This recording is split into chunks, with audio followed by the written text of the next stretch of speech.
Hey guys, it's your girl Eda, also known as the CEO Paralegal, author, legal consultant, legal educator, and of course, your host of the Let's Talk Paralegal podcast. Join in on the fun by downloading, subscribing, and sharing our content. If you would like to take your support further, we now have Let's Talk Paralegal podcast subscription boxes. So, what are you waiting for? Hit pause, share, and subscribe now.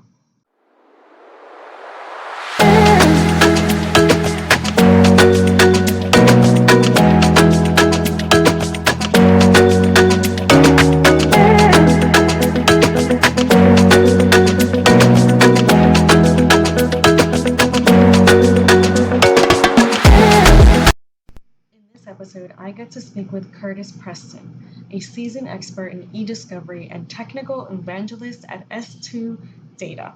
In this episode, we dive into the exciting world of e-discovery and the transformative role artificial intelligence is playing in the legal industry. Curtis will share valuable insights into how S2 Data is empowering litigants by simplifying access to data for e-discovery and forensics. If you're looking into understanding how cutting-edge technology is shaping the future of legal practice, this episode is for you. Listen in for more.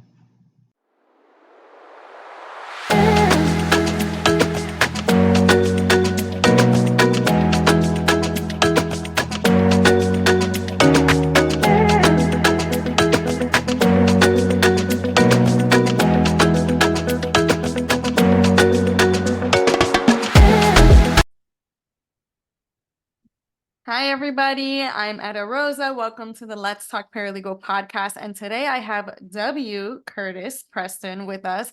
We're going to talk about e-discovery. We're talking about backup and all the IT stuff that maybe as legal professionals, we don't really get introduced to as much because we either outsource it with companies such as the one that Curtis does, or we have a whole team, internal department, depending on how big or small your law firm is. So I know when I was working as a legal professional in a paralegal capacity, we had a whole department that handled all the discovery techie stuff for us. So it's very dependent on how your law firm is formatted, but this is a great opportunity to introduce yourself to a topic that you may or may not know much of.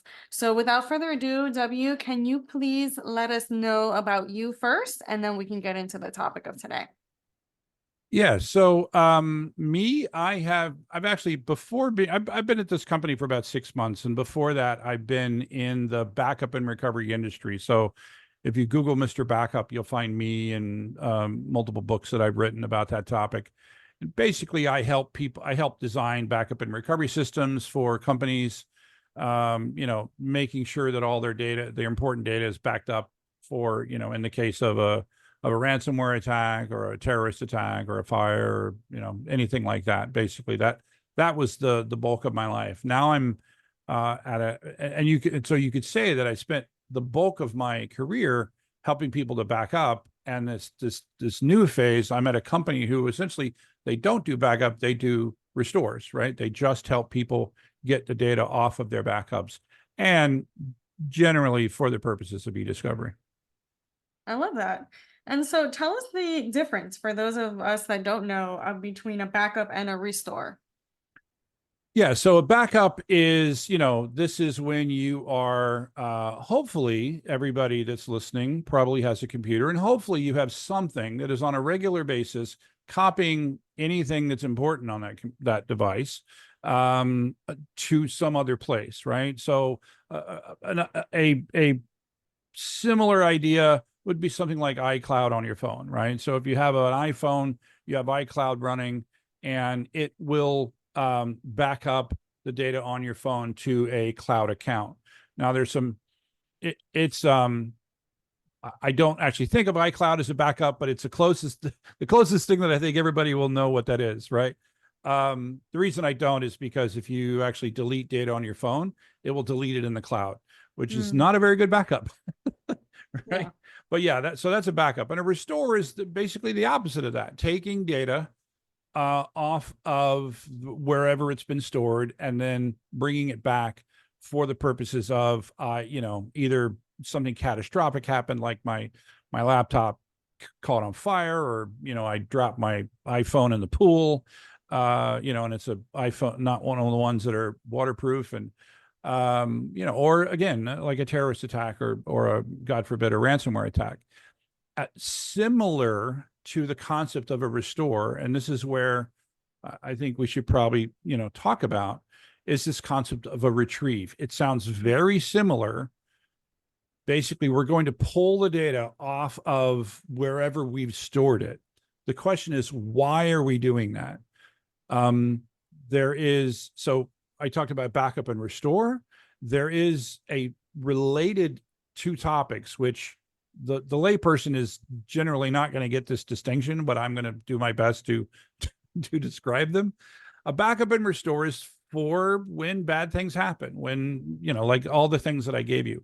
An archive and a retrieval, which, again, to a layperson, look exactly the same. The purpose of that is for the purposes of e-discovery, for the purposes of regulatory compliance. When you have a let's say you have a financial trading firm, you're required to keep all of the records of every interaction that you have with a customer, every phone call, every email. And then if a regulatory body says to you, I need all of the, I need all of the conversations with Eda, right? And you should go to your retrieval system and say, here they are. Here are all the conversations that our trading person had with Eda for the last however many years.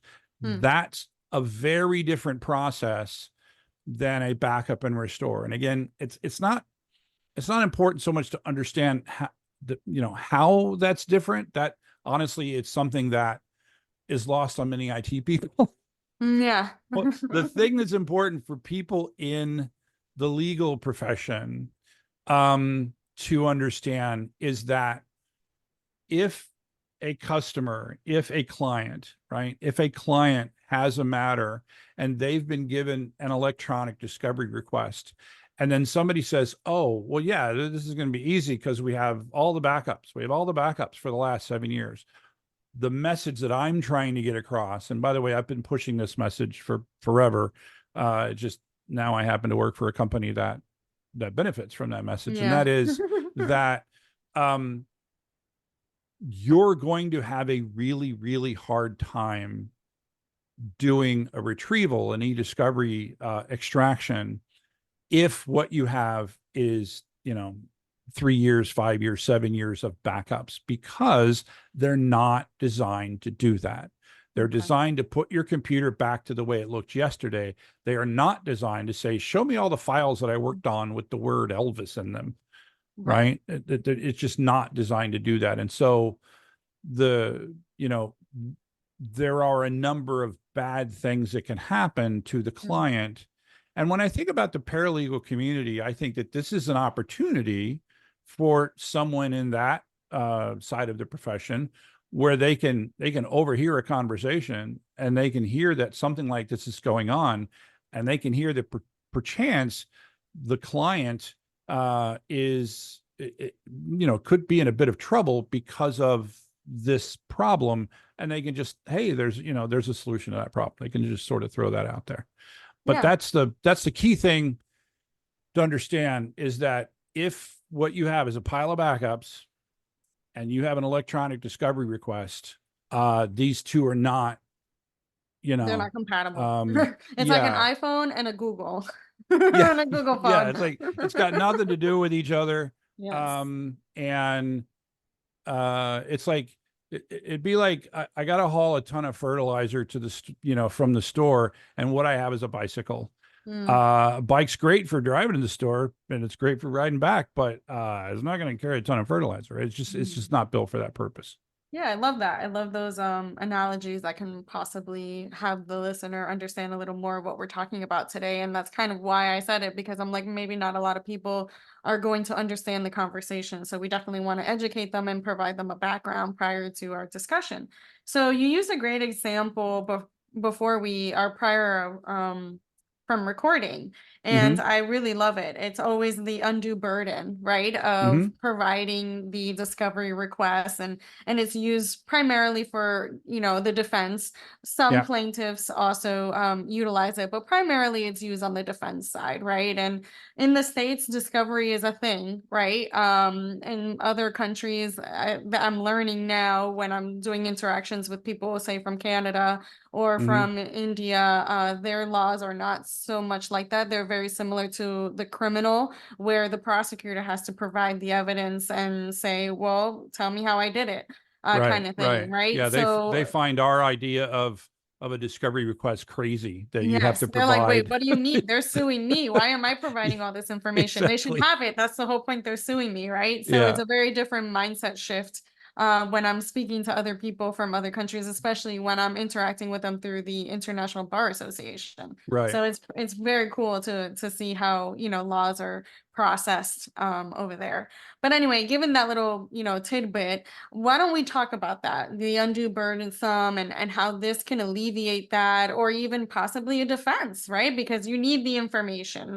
We are in the Yeah. United States of America, and it is something that we need, that we request, and it's a partner, right? You have to give me show me your cards, I'll show you mine, and then Yeah. we'll play Exactly. poker. Full Yeah. house or not. Yeah. The thing with the undue burden, is that the the the litigants often use it as a means of not they basically go to the judge and they're like, listen, your honor, this is gonna we have a backup system, we don't have a retrieval system, we this is going to take us, it's going to cost us millions of dollars, it's going to take us a year to do this, it's going to take us 3 years, right? And the thing is, they're right, right? If they don't have something like S2 data where I work, right? And so they're going to the judge, and unfortunately judges are granting that request, and they're basically saying, okay, you don't have to do it, you don't have to do the big one, or you only have to do this little part of it. So that's what's happening, that I think is, it's bad. I think it's bad for all parties, Right. because it's hard for the plaintiff to prove their case if the defendant can't provide. It's hard for the defendant, perhaps, who's being sued by a predatory plaintiff, right? Right. It works both ways. But the other danger, that's not so much a danger, but I'll just put the danger, is actually something worse, and that's this concept of an adverse inference instruction, Mm, right? So yeah. if the judge, um, there's a famous case, by the way, Morgan Stanley versus Coleman Holdings, back, I believe it was 2005, and the Morgan Stanley was had a discovery request against them, and they were taking forever because not only did they only have backup, they had like the backup problem in spades, in that, like a lot of companies over the years, they had changed backup formats, they had changed the Mm, software that they had used, they had changed the hardware that they use, right? There's backup tapes, there's different kinds of there's back then there were, I don't know, 20 different kinds of backup tapes, and they had changed them over the years. And so it was taking them forever to satisfy this discovery request. And eventually the judge said, you know what? Nobody can be this bad. Nobody can honestly be this bad at pulling the data off of their tapes. oops. And so he issued an adverse inference instruction that basically told the jury, whatever the plaintiff said is on the tapes, it's on the tapes, right? Because nobody could be this bad. And as a result, they lost I think it was $1.6 billion judgment, right? That's the other thing is, on one hand, backups can be used as a way to make an undue burden argument. On the other hand, if you're doing this by yourself and you're doing the backup software, you could be so bad that you could actually lose the case.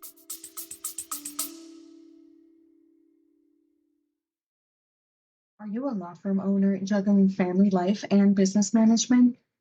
Do cash flow issues, high turnover, and untrained staff leave you feeling overwhelmed? It's time for change. Introducing Eda Rosa LLC, your go-to partner for law firm operations management and staff training. With over 2 decades of experience, we specialize in helping law firm owners create efficient, profitable, and well-trained teams. From tailored staff training programs to bilingual solutions, we help bridge the gap between attorneys and their teams, making your firm run smoothly while you focus on what matters most. At Eda Rosa LLC, we believe in transforming the legal industry from the inside out. Let's work together to build the law firm you've always dreamed of.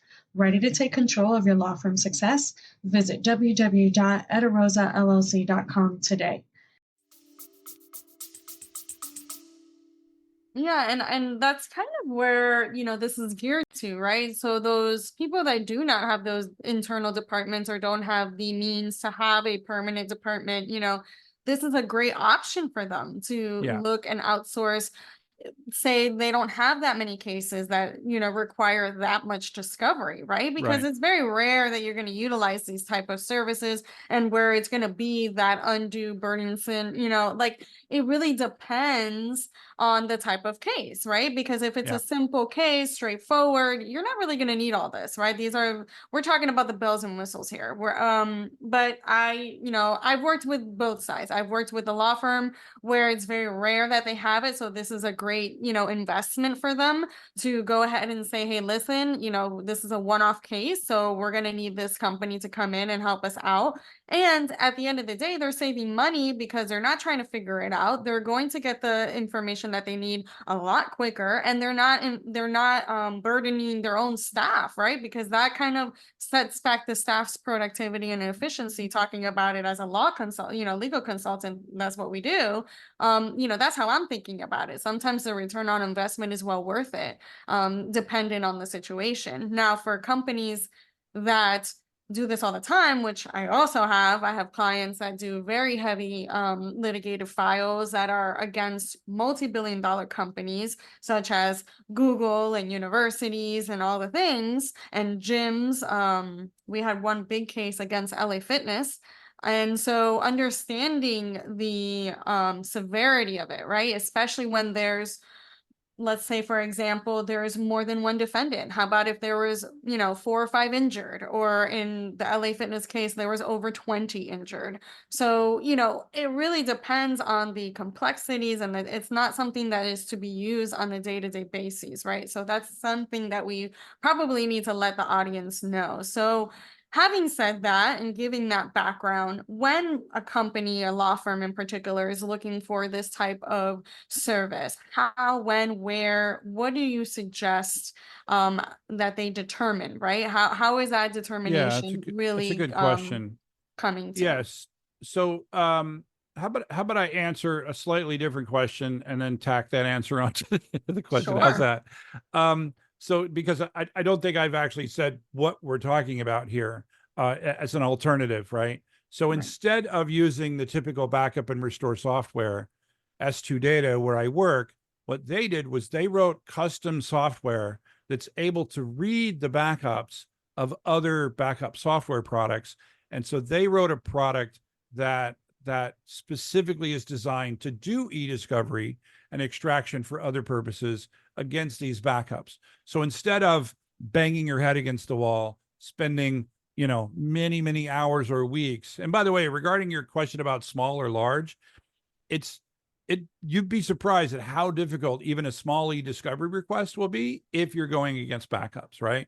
So what this is instead of banging your head against the wall and spending many hours, weeks, even months to satisfy an e-discovery request and using your staff as a result, what you can do is just give S2 Data the access to those backups, and they will do the extraction for you, put it up on a web portal for allow you as the, either the client or the, those on the legal side to say these are the things that we want. And then they can easily send that data to wherever it needs to be sent.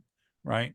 And Right. so regarding your question, how do they decide, when is it appropriate to bring in S2 Data? I would say that if they're doing e-discovery against backups, of any kind, because period. That would be my Period. answer, right? And so and the reason for that is not just it's faster and it's less expensive and it's so much easier than anything you're going to do on your own. It's also more legally defensible, right? So you're able to say, and we're able to say, we actually sometimes provide, testimony or an affidavit on behalf of the client, where we're saying this is the process that we followed. This is a process that we follow all the time, and we looked for the thing. And here's where it really comes in. Let's say, and I know this never happens, but let's say there's a defendant that is 100% innocent of whatever they've been. I know that never happens, but I kid. And in fact, I'm actually working with someone who's running a preschool right now, who's actually being sued regarding an injury of a student that was at the preschool. The school is 100% fault free, but that's not stopping a lawyer from making a bunch of accusations that aren't based on fact, right? Yeah. So let's assume that moment where there is no evidence to support the claims of the opposing counsel, right? The best is when you have a third party who is able to say, we use the same process we use everywhere. It's a time-tested process. We did not find the files or the emails that they're looking for. Wow. It's just so much of a stronger case than what it would be otherwise. Well, I mean, in essence, we do that, right? So in heavy litigated cases in particular, especially, expert witnesses, right? So we need that. We need those analysis and those reports and, those experts to kind of support our argument, right? And then kind of lay it to the jury if it's a jury trial, or lay it to the judge. So in essence, it's just an addition to what we're already doing when we're litigating these files. And I love that. I love that comparison, and I love that addition. Maybe, I don't know if other companies do that, but it's a great add-on to a service, right? And as legal professionals that are looking for vendors and looking for third-party experts and, all of the things listed in our conversation, that's something that should be taken into consideration. What else can be offered aside from the service, right? We always like to look for the bang for the buck, right? What else can we get? So that's the whole reason court reporters started expanding their services in the first place. Before, you used to get a court reporter just for the court, but then all of a sudden they expanded to depositions and mediations and hearings and all the things, right? And so really understanding the expansion of the legal industry and the adaptation that we're going through still is really essential to anything that we do. So that's great that you guys offer that as well as a little bonus, in my opinion anyway. So not that I'm being biased of any kind, but I love expanding the minds of our listeners. But this was an awesome conversation. Is there any maybe tips or last minute notes that you want to provide our audience before we end our conversation for today? Yeah, the only thing I would say is that one thing that happens a lot is I have these tapes, I have this pile of stuff, and I don't really know what's on it, and you're scared to touch it, right? It happens a lot, right? I actually talked the CEO into offering a free offer for the podcast folks. So if you go to s2data.com/podcast offer, basically we will take one of those tapes or up to 100 gigabytes of disk backup and use our process to scan it, put it up on the web portal, and let you see what's on this backup. And that part for free. Actually extracting it, they giving it to you, we would charge you for that. But to see what's on the tape, we'll do one of those for free so that you can see how easy the process is. I love it. That's amazing. All right. And I'll definitely have that link on the description for you guys, both on the YouTube and the podcast version, depending on where you're streaming. It'll be located right under the episode. Or you can go on our site and it'll have it there as well. So thank you so much, W. Curtis. I love your name, by the way. It sounds so official and I love it. Thank you so much for being on the Let's Talk Paralegal podcast. I truly appreciate you taking your time and educating not only me, because I learned quite a lot. I have about 2 pages of notes just in this mini conversation that we've had, but also our listeners. I know they'll have a lot to review and a lot to research, because most of our listeners, that's what they do. That's why they tune in. They come in to learn, to get entertained, but also to upskill their, their knowledge as a legal professional. So I appreciate you being a part of that and a part of It the was a Let's Talk pleasure. Paralegal. All right, guys, until justice is served, I will be here. Bye, guys.